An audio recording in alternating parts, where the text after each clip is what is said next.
સરહદી વિસ્તાર રાધનપુર સાતલપુર વિસ્તારમાં પાણી પહોંચાડવા માટે સરકાર શ્રી દ્વારા કરોડો રૂપિયા ખર્ચ કરવામાં આવે છે, પરંતુ કેટલાક ભ્રષ્ટ કર્મચારીઓના લીધે આ ખર્ચ છે તે પાણીમાં જતો હોય છે. કારણ કે તાજેતરમાં જ રાધનપુર શાંતિધામની બાજુમાં એક સંપ કરોડોના ખર્ચે બનાવવામાં આવેલ છે, પરંતુ આ ખર્ચ પાણીમાં છે. કારણ કે સાતલપુરના જે ગ્રામ્ય વિસ્તાર છે, જે સરહદી વિસ્તાર છે, ત્યાં પાણી પહોંચ્યું નથી અને અનેકવાર રજૂઆતો ફરિયાદો મળે છે, ત્યારે આ કરોડોનો ખર્ચ પાણીમાં હોય તેવું જોવા મળે છે. અને આ ફરજ પરના કર્મચારીઓની બેદરકારી ગણી શકાય. અને આવી જ એક બેદરકારી ફરી પણ સામે આવી છે, તે વિશે આજે ચર્ચા કરવાની છે. નમસ્કાર, ક્રાઇમ આવાજ ન્યૂઝમાં તમારું સ્વાગત છે. હું છું તમારો નાનજીભાઈ ઠાકોર. આમ તો રાધનપુર સાતલપુર સરહદી વિસ્તાર માનવામાં આવે છે. અહીંના વિસ્તારમાં પાણીનો કકડાટ વર્ષોથી મટ્યો નથી. તાજેતરમાં લોકસભાની ચૂંટણીઓમાં પણ આ પાણીનો કકડાટ મટ્યો ન હતો. કેટલાય ગ્રામ્ય વિસ્તારમાં આવતા નેતાઓને ગામ લોકો દ્વારા આ પાણીના કકડાટ વિશે રજૂઆતો કરી હતી, ફરિયાદો કરી હતી, જેમાં ભાડિયા, મગાપુરા અને સાતલપુર કેટલાક ગ્રામ્ય વિસ્તારનો પણ સમાવેશ થાય છે. ગામડાઓમાં પાણી પહોંચતું નથી. જલ છે નલની વાતો માત્ર કાગળ ઉપર જ છે. રાધનપુરમાં ભલે કરોડો રૂપિયાના ખર્ચ કરવામાં આવે સંપોમાં, પરંતુ આ પાણી આ અધિકારીઓના મેજરમેન્ટના કારણે આ ગામમાં પહોંચતું નથી. કારણ કે હાઈવેની કેટલીય એવી હોટલો છે, તેમાં ગેરકાયદેસર કનેક્શનો પણ છે.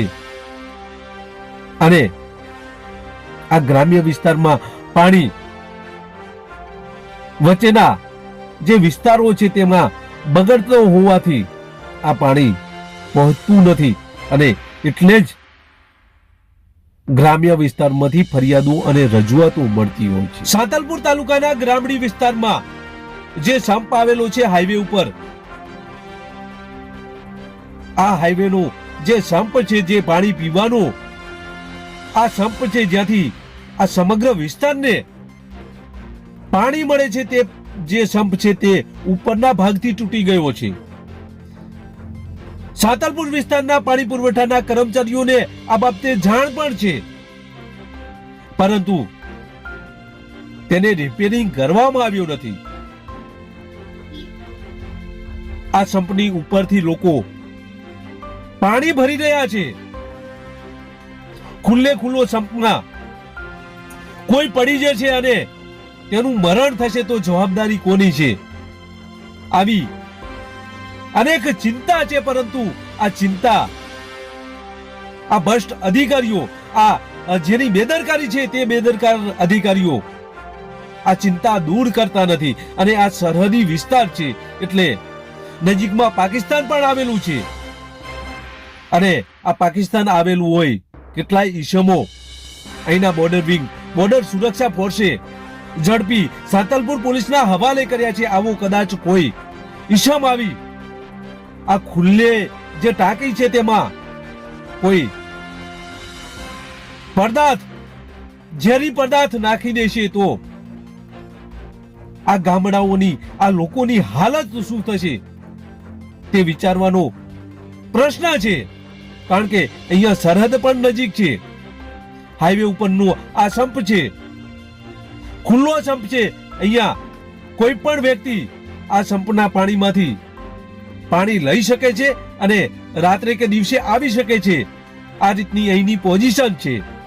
કદાચ આ સરહદી એરિયા છે અને ભારતનો વિરોધી દેશ પાકિસ્તાન પણ અહીંયા નજીક છે. કોઈ પણ વ્યક્તિ પાકિસ્તાન નજીક હોવાથી અહીંયા આવી આ પાણીમાં કોઈ પણ ઝેરી પદાર્થ નાખી દેશે અને આ વિસ્તારને આ પીવાનું પાણી ત્યાંથી પહોંચશે તો આ વિસ્તારની હાલત કેવી થશે એ આ બેદરકાર અધિકારીઓ જાણતા નથી. અને આવું થશે તો જવાબદારી કોની? આવા અનેક સવાલો છે. ત્યારે આ બેદરકાર અધિકારીઓ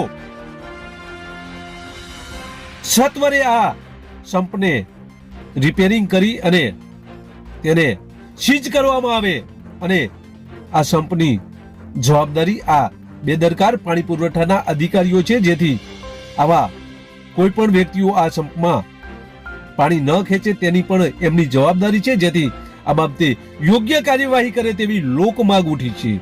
બસ એ જ. જો તમે અમારી ચેનલમાં નવા છો અને આવા જ લેટેસ્ટ ન્યૂઝ જોવા માંગો છો તો અમારી ચેનલને અત્યારે જ સબસ્ક્રાઇબ કરો, જેથી આવનાર લેટેસ્ટ ન્યૂઝ તમારા સુધી પહોંચી શકે. નમસ્કાર.